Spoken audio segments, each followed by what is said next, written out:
తాకట్లో ఉన్న మీ బంగారాన్ని విడిపించి ఆ రోజు ఆన్లైన్ రేటుకి కొంటాం. Sharma gold company. ఓం నమో వెంకటేశాయ. నేను Gitanjali. Welcome to Suman TV. ఇవాళ మనతో పాటు ఉన్న అతిథి రామకిషోర్ ఆచార్యులు గారు. నేను ఇలా చెప్పడం కన్నా శ్రీవారి దాసుడు అని చెప్తే చాలా త్వరగా అర్థమవుతుందండి. స్వామివారి గురించి, వారి లీలల గురించి, అలాగే స్వామికి పెట్టే నైవేద్యాలు ఎలా వండి వార్చాలనే దాని గురించి కావచ్చు, మనకి ఎన్నో రకాల సమస్యలు, వాటికి ఎటువంటి పరిహారాలు చేసుకుంటే బయటపడతాం, ఇలాంటి వీడియోస్ ద్వారా చాలామందిని ఆధ్యాత్మిక మార్గంలో నడిపిస్తూ ఎంతోమందికి స్వామి వైపు నడిపించారని చెప్పుకోవాలండి. శ్రీవారి దాసుడు అనగానే మీకు ఒక ఛానల్ కనపడుతుంది, అందులో ఇలాంటి ఎన్నో వీడియోస్ ఉంటాయి. నాకు అనిపించింది వారితో ఒకసారి మాట్లాడాలి, మన ప్రేక్షకులకు కూడా తెలియచేయాలి ఎన్నో విషయాలు, మరీ ముఖ్యంగా స్వామివారి గురించి, మనకుండే సమస్యలకి ఏవైతే ఉన్నాయో వాటికి పరిహారాల గురించి అని వారిని ఆహ్వానించాము. వైజాగ్ నుంచి ఇక్కడికి వచ్చారండి. మన ఆహ్వానాన్ని మన్నించి ఇక ఆలస్యం చేయకుండా గురుగారితో మాట్లాడదాం. నమస్కారం గురుగారు. నమస్కారం అమ్మా. జై శ్రీమన్నారాయణ. శ్రీమన్నారాయణ తల్లి. అఖిలాండ కోటి బ్రహ్మాండ నాయకుడు శ్రీ వెంకటేశ్వరుడు. స్వామివారి హృదయస్థానంలో ఉండే వ్యూహలక్ష్మి అమ్మవారి గురించి ఎంత తెలుసుకున్నా తక్కువేనండి, విశేషంగా చెప్పుకోవచ్చు. మరి అమ్మవారి గురించి తెలియచేస్తారా? విశిష్టత ఏమిటి? ఎందుకు అమ్మవారిని వ్యూహలక్ష్మి అనే పేరుతోటి సంబోధిస్తారు? ఎలా అమ్మవారిని ఆరాధించుకోవాలి? అందరూ చేయవచ్చా పూజ? ఎలా? అందరూ విశేషంగా అమ్మవారిని మనం పూజ చేసుకోవచ్చు, సేవించవచ్చు. అమ్మవారు వ్యూహలక్ష్మి అమ్మవారు స్వామివారి యొక్క హృదయస్థానంలో ఉంటారు కదా. అంటే మీకు తెలుసు, వ్యూహం అనేటప్పటికీ మామూలుగా ఒక స్ట్రాటజీ. అంటే ఒక భక్తుడు ఒక కోరిక కోరుకొని స్వామివారికి నేనే మానసికంగా అవ్వచ్చు, లేదంటే నోట్తోనైనా వాక్కుతోనైనా నేను కోరుకున్నానే అనుకోండి, అది ముందుగా అమ్మవారు స్వీకరిస్తారు. ఫస్ట్ ఆ కోరిక ఏదైతే ఉంటుందో ఆ కోరిక అమ్మవారు విన్న తర్వాత ఆ కోరికలో ధర్మం ఎంత ఉంది, అధర్మం ఎంత ఉంది అనేది చూసి దాని ప్రకారం అది స్వామివారికి విన్నపించడం జరుగుతుంది. అది వ్యూహలక్ష్మి అమ్మవారు. దాంతోపాటు చాలా విశేషం ఏంటంటే అమ్మవారికి శుక్రవారమే, యథావిధిగా ఇందాక మీరు అడిగారు, శుక్రవారమే స్వామివారికి మొత్తం శరీర భాగాల్లో 8 మంది లక్ష్ములు కొలువై ఉంటారు. అంటే మీరు ఒక విశేషమైన ఆశీర్వచనం వినే ఉంటారు. వక్త్రాబ్జే భాగ్యలక్ష్మి, అంటే స్వామివారి యొక్క నోరు ఏదైతే ఉంటుందో భాగ్యలక్ష్మి దేవత కొలువయ్యి ఉంటారు స్వామివారి యొక్క ముఖార విందంలో కానీ నోటి దగ్గర కానీ. తర్వాత హృదయ సరసిజే భూత కారుణ్య లక్ష్మి, అంటే హృదయంలో అన్ని భూతాల మీద కారుణ్యం కలిగించినటువంటి లక్ష్మీదేవి, కారుణ్య లక్ష్మి అమ్మవారు స్వామివారి యొక్క హృదయంలో ఉంటుంది. మన మనుషులమే కాదు, అన్ని పంచభూతాలు, అన్ని భూతాల మీద, అందరికీ తండ్రి ఆయనే కదా మరి. కాబట్టి వారందరి మీద కారుణ్యం కలిగేటట్టు చేసేటటువంటి లక్ష్మీదేవి, కారుణ్య లక్ష్మీదేవి. తర్వాత హస్తంలో దానలక్ష్మి ఉంటుంది. స్వామివారి యొక్క హస్తంలో దానలక్ష్మి అమ్మవారు, అంటే దానం, మనకి స్వామివారు దానం ఇచ్చే విధంగా దానలక్ష్మి. స్వామివారి యొక్క ఖడ్గం ఉంటుంది, నందకం. ఆ ఖడ్గం యొక్క అగ్రం ఇలా పట్టుకుంటారు కదా, అక్కడ శౌర్యలక్ష్మి అమ్మవారు ఉంటారు. ఆ ఖడ్గంలో శౌర్యం, స్వామివారి యొక్క శౌర్యాన్ని, అంటే ఎవరైతే శత్రువులు ఉంటారో, రాక్షసులు ఉంటారో వారిని దుర్మాడేటటువంటి శౌర్యం ఆ శౌర్యలక్ష్మి అమ్మవారు ఆ యొక్క ఖడ్గంలో కొలువై ఉంటారు. అలాగా స్వామివారి యొక్క పాదాల్లో నిఖిల గుణగాణాడంబర, అంటే కీర్తి లక్ష్మి ఉంటుంది. అంటే మనం ఎన్ని లోకాలు, మనకంటే భూలోకమే, ఆయనకి అలా కాదు కదా, పైన కింద చాలా లోకాలు ఉన్నాయి. అందరి లోకాల్లో ఆయనకి అంత పెద్ద కీర్తి వచ్చిందంటే కీర్తి లక్ష్మి. అలాగా విశేషంగా 8 మంది లక్ష్మీ అమ్మవార్లు కూడా స్వామివారిలో కొలువై ఉండడంతో శుక్రవారం అభిషేకం విశేషంగా చేస్తారు. అలాగే ఇంకొక 9వ లక్ష్మీ అమ్మవారే వ్యూహలక్ష్మి అమ్మవారు.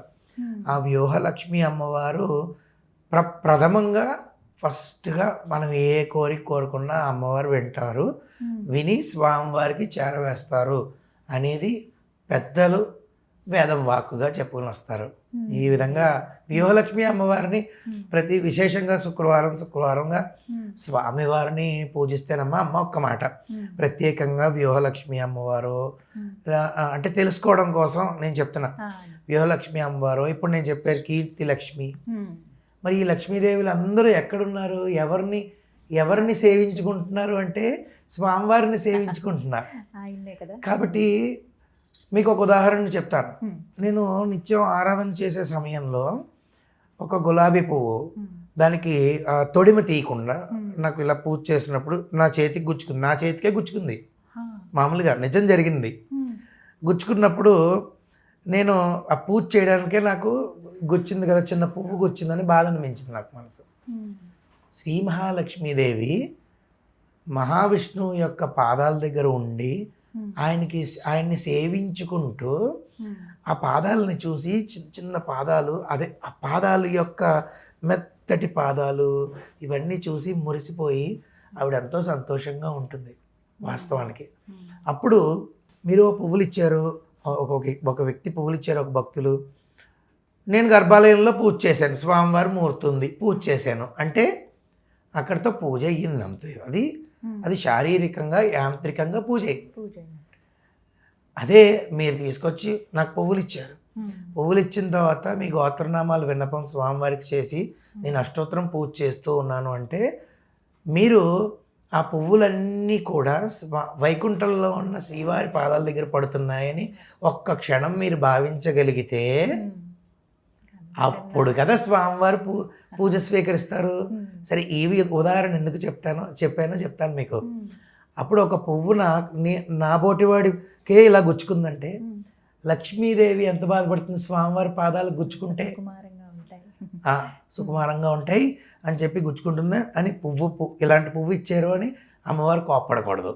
అందుకనే కొన్ని పువ్వులు అంటే చూడండి, మల్లె పువ్వులు, జాజి పువ్వులు, నందివర్ధనం పువ్వులు ఇవి తొడివి తీయక్కర్లేదు కదా, మీకు తెలుసు అవి సున్నితంగా ఉంటాయి. మిగిలిన చామంతి, గులాబీ ఇటువంటి వాటికి తొడిమ తీసి ఇస్తే దానికన్నా ఎక్కువ ఆ పువ్వులతో పూజ చేస్తే ఎక్కువ ఆనందించేవారు ఎవరు? ఇప్పుడు మీకు లక్ష్మీదేవి ఎక్కువ సంతోషించారు. సో ఇప్పుడు ఆ లక్ష్మీదేవికి ఆ స్వామివారి పాదాల దగ్గర సేవ చేసుకుంటూ ఆయన సేవించుకుంటూ ఎంతో ఆహ్లాదకరంగా ఆనందంగా ఆవిడ ఉన్నప్పుడు మనం స్వామిని సేవ చేసుకుంటే ఆవిడ ఇంకా ఎక్కువ ప్రీతి చెందుతారు. అప్పుడు వ్యూహలక్ష్మి అమ్మవారు ఇందాక నేను చెప్పిన విధంగా కోరిక విని వెంటనే స్వామివారికి విన్నపం చేసి ఏమండి జస్ట్ స్పెషల్ కొంచెం జాగ్రత్తగా చూడండి అని తప్పకుండా చెప్తారు. ఎప్పుడు ఈ విధంగా అమ్మవారు స్వామివారు మాట్లాడుకుంటారు అంటే నేను ఖచ్చితంగా చెప్పగలనండి. ఎప్పుడు అంటే మనసు పెట్టినప్పుడు. మనసు పెట్టి ఇందాక నేను చెప్పిన విధంగా మీరు ఇచ్చిన పుష్పం అర్చకుడు పూజ చేస్తున్నారు, అర్చక స్వామి అంటే అది స్వామివారి పాదాల దగ్గర పువ్వులు పడుతున్నాయి, వైకుంఠంలో ఉన్న శ్రీవారి పాదాల దగ్గర పడుతున్నాయని భావించగలిగితే మాత్రం ఇంకా ఆ పూజ మాత్రం తప్పకుండా అందుకుంటారు స్వామివారు. అందులో తిరుగులేదు. గురుగారు, మరి వీడియోలో ఎన్నో మంత్రాలు మీరు తెలియజేస్తూ ఉంటారు. మరి వ్యూహలక్ష్మి అమ్మవారి మంత్రం ఏదైనా నిత్యం మేము పఠించుకునే విధంగా. ఓం శ్రీ ఓం నమః పరమలక్ష్మ్యై విష్ణువక్షస్థితాయై రమాయై ఆశ్రిత తారకాయై నమో వహ్నిజాయై నమః. రోజు 108 సార్లు చేయొచ్చు. మహాలక్ష్మి అష్టకం ఉంటుంది, అష్టకం చేయొచ్చు. అంతేకాకుండా చాలా విశేషమైన ఫలితం అనుకుంటే కనుక లక్ష్మీ సహస్రనామావళి అంటే లక్ష్మీదేవి యొక్క 1000 నామాలు. ఈ 1000 నామాలు పూజ చెయ్యాలి అని కాదండి, అలా ఎక్కడొక్కడ మీ వీలుని బట్టి కూర్చుని ప్రశాంతంగా 1000 నామాలు గనక చదవగలిగితే 20 minutes పడుతుంది. నేను 41 రోజులు అలా చేసిన తర్వాత నాకు ఫలితం అమ్మవారు అలా చూపించారు. చాలా చాలా అద్భుతమైన నాకు చూపించారు. నేను అలా వీడియో పెట్టడం జరిగింది. ఎంతోమంది మళ్ళీ నా దగ్గరికి వచ్చి నాకు ఫలితం వచ్చింది స్వామి అని చెప్పిన వాళ్ళు ఎంతోమంది ఉన్నారు. అలాగా లక్ష్మీ సహస్రనామావళి చదువుకోవచ్చు, వ్యూహలక్ష్మి అమ్మవారు కూడా చదువుకోవచ్చు.